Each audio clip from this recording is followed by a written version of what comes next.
Hai teman-teman, Assalamualaikum warahmatullahi wabarakatuh. Perkenalkan nama saya Rayuni Stiara dari kelompok 8 bersama rekan saya Dewi Asmi. Kami dari Prodi Pendidikan Biologi Stambuk 2021 kelas B Universitas Negeri Medan. Adapun tujuan dari pembuatan video ini untuk memenuhi tugas KKNI pada mata kuliah perkembangan peserta didik yang diampu oleh Ibu Masta Marcelina Sembiring SPD MPD. Adapun materi yang akan kami bawakan yaitu perkembangan moral individu. Nah, yang pertama akan dibawakan oleh rekan saya Dewi Asmi. Pengertian perkembangan moral. Perkembangan moral adalah perkembangan yang berkaitan dengan kemampuan seseorang untuk mengetahui baik dan buruk suatu perbuatan, kesadaran untuk melakukan perbuatan baik, kebiasaan melakukan baik, dan rasa cinta terhadap perbuatan baik. Moral berasal dari bahasa Latin. Mores sendiri berasal dari kata mos yang berarti kesusilaan, tabiat atau kelakuan. Selanjutnya, salah mengartikan moral sebagai hal-hal yang berkaitan dengan kesusilaan. Nilai-nilai perkembangan moral. Yang pertama, seruan untuk berbuat baik kepada orang lain, memelihara ketertiban dan keamanan, memelihara kebersihan dan memelihara hak orang lain. Yang kedua, larangan mencuri, berzina, membunuh, meminum minuman keras, dan berjudi. Seseorang dapat dikatakan bermoral apabila tingkah laku orang tersebut sesuai dengan nilai-nilai moral yang dijunjung tinggi oleh kelompok sosialnya.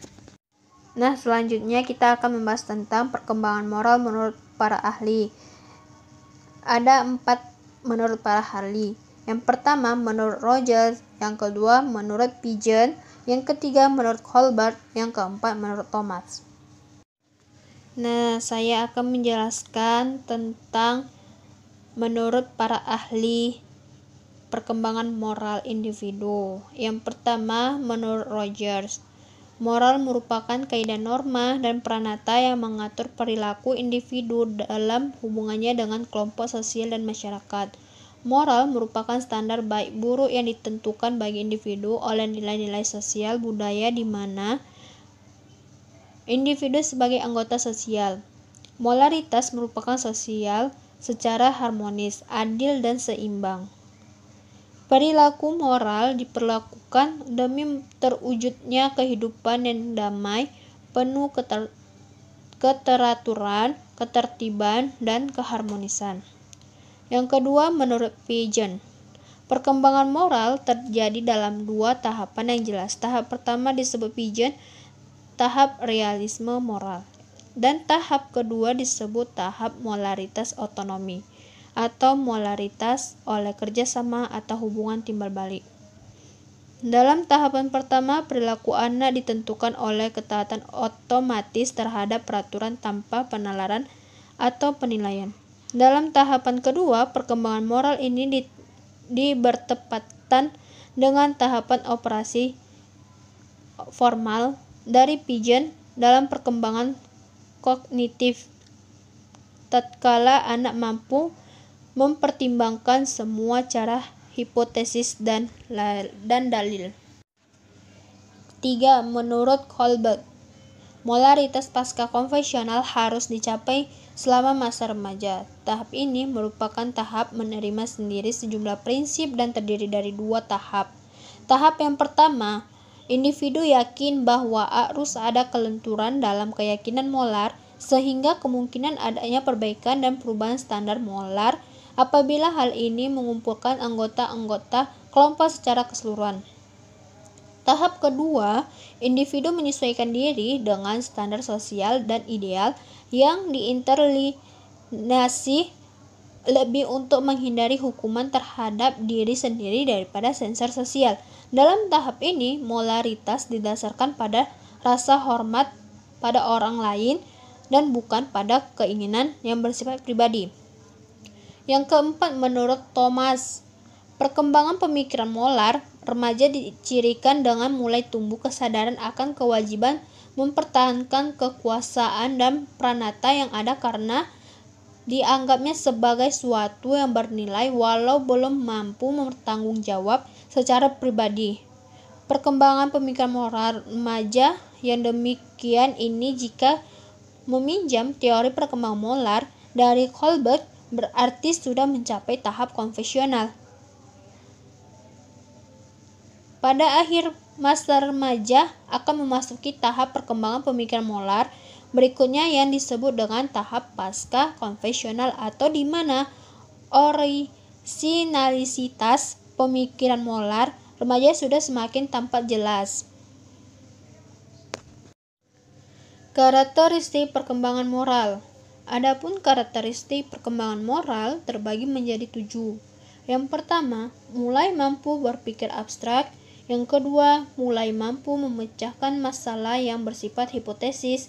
Yang ketiga, perkembangan pemikiran moral remaja dicirikan dengan mulai tumbuh kesadaran akan kewajiban mempertahankan kekuasaan dan peranata yang ada.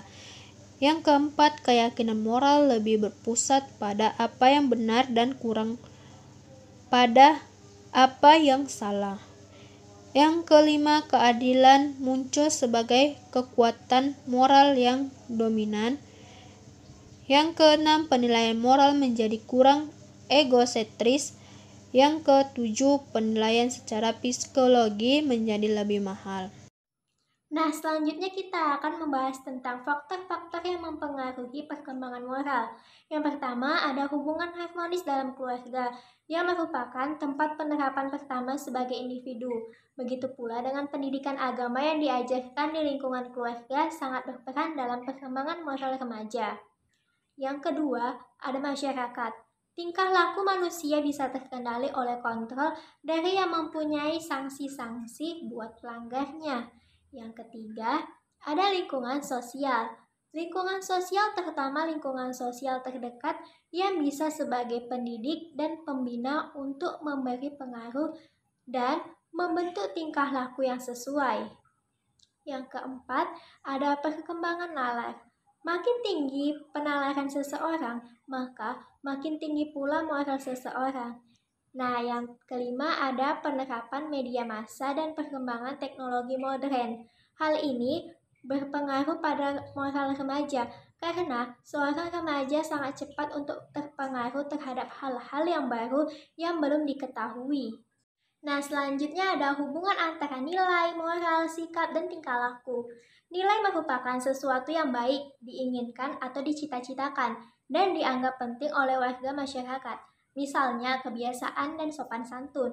Menurut Green, sikap merupakan kesediaan bereaksi individu terhadap suatu hal. Sikap berkaitan dengan motif dan mendasari tingkah laku seseorang. Tingkah laku adalah implementasi dari sikap yang diwujudkan dalam perbuatan. Dalam kaitannya dengan pengalaman nilai-nilai hidup, maka moral merupakan kontrol dalam bersikap dan bertingkah laku sesuai dengan nilai-nilai hidup yang dimaksud.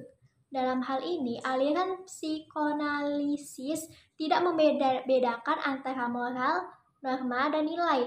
Maka konsep menurut Freud menyatu dalam konsep superego. Superego sendiri dalam teori Freud merupakan bagian dari jiwa yang berfungsi untuk mengendalikan tingkah laku ego sehingga tidak bertentangan dengan masyarakat. Nah, selanjutnya tahap-tahap perkembangan moral. Ada 3 tingkatan perkembangan moral menurut Kohlberg yang masing-masing tingkatan memiliki 2 tahap. Yang pertama ada tingkat prakonvensional, yang kedua ada tingkat konvensional, dan yang ketiga ada tingkat pasca konvensional.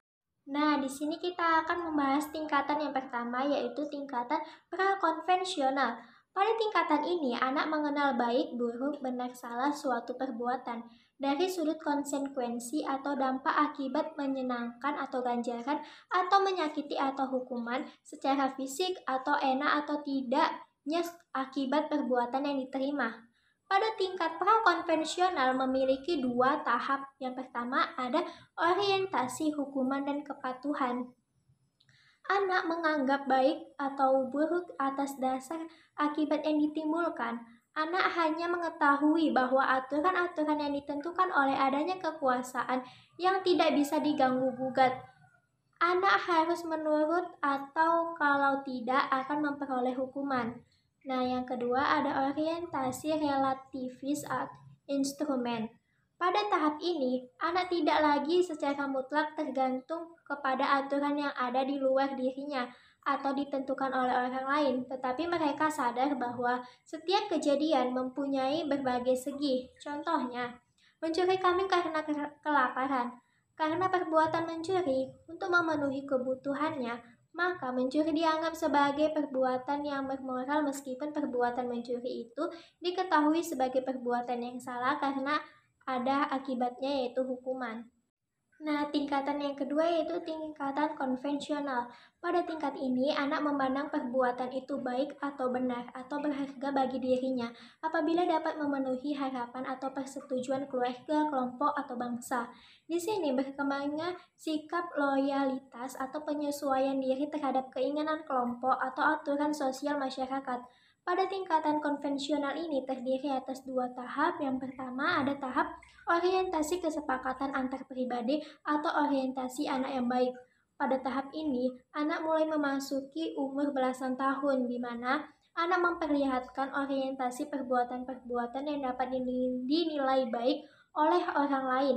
Masyarakat adalah sumber yang menentukan apakah perbuatan seseorang baik atau tidak. Menjadi anak yang baik masih sangat penting dalam tahap ini. Yang kedua, ada orientasi hukum dan ketertiban. Pada tahap ini, perbuatan baik yang diperlihatkan seseorang bukan hanya agar dapat diterima oleh lingkungan masyarakatnya, melainkan bertujuan agar dapat ikut mempertahankan aturan-aturan atau norma-norma sosial. Jadi, perbuatan baik merupakan kewajiban untuk ikut melaksanakan aturan-aturan yang ada agar tidak timbulnya kekacauan. Nah, tingkatan yang ketiga yaitu tingkatan pasca konvensional. Pada tingkat ini ada usaha individu untuk mengartikan nilai-nilai atau prinsip-prinsip moral yang dapat diterapkan atau dilaksanakan terlepas dari otoritas kelompok, pendukung, atau orang-orang yang memegang menganut prinsip-prinsip moral tersebut. Juga terlepas apakah individu yang bersangkutan termasuk kelompok itu atau tidak. Pada tingkatan paskal konvensional ini memiliki dua tahap, yaitu yang pertama, orientasi kontrol sosial legalistik. Nah, di sini perbuatan atau tindakan yang baik cenderung dirumuskan dalam kerangka hak-hak individual yang umum dan dari segi aturan atau patokan yang telah diuji secara kritis, serta disepakati oleh seluruh masyarakat. Dengan demikian, perbuatan yang baik itu adalah yang sesuai dengan perundang-undangan yang berlaku. Nah, tahap yang kedua yaitu orientasi sikap etika universal. Pada tahap ini ada norma etik di samping norma pribadi dan subjektif. Dalam hubungan dan perjanjian antara seseorang yang ada unsur subjektif yang menilai apakah suatu perbuatan itu baik atau tidak. Dalam hal ini, unsur etika akan menentukan apa yang boleh dan baik dilakukan atau sebaliknya. Apa saja sih contoh-contoh moral yang baik? Nah, yang pertama ada tidak membuat kerusuhan. Yang kedua, menghormati dan menerapkan sikap sopan santun. Yang ketiga, ada menjalankan perintah agama sesuai yang dianut. Yang keempat, ada menaati peraturan yang ada. Dan yang kelima, membuang sampah pada tempatnya. Nah, kesimpulan yang dapat kami ambil yaitu moral merupakan tingkah laku manusia yang berdasarkan atas baik buruk dengan landasan nilai dan norma yang berlaku dalam masyarakat. Spiritual merupakan kepercayaan peserta didik terhadap suatu keyakinan yang didasarkan pada adat istiadat maupun ketuhanan. Dari kasus yang sudah dijelaskan di atas, peran orang tua dan guru dan lingkungan sangat menunjang perkembangan moral anak. Selain itu, kebiasaan yang diajarkan pada anak juga berpengaruh dalam perkembangan moralnya. Jika anak biasa diajarkan baik, maka mereka akan sulit terpengaruh dengan lingkungan yang buruk. Bahkan walaupun mereka mempunyai sifat bawaan yang buruk, mereka akan berusaha merubahnya. Demikian video pembelajaran dari kelompok 8. Semoga dapat bermanfaat untuk kita semua. Dan apabila ada kesalahan, kami mohon maaf. Terima kasih. Assalamualaikum warahmatullahi wabarakatuh. Bye-bye.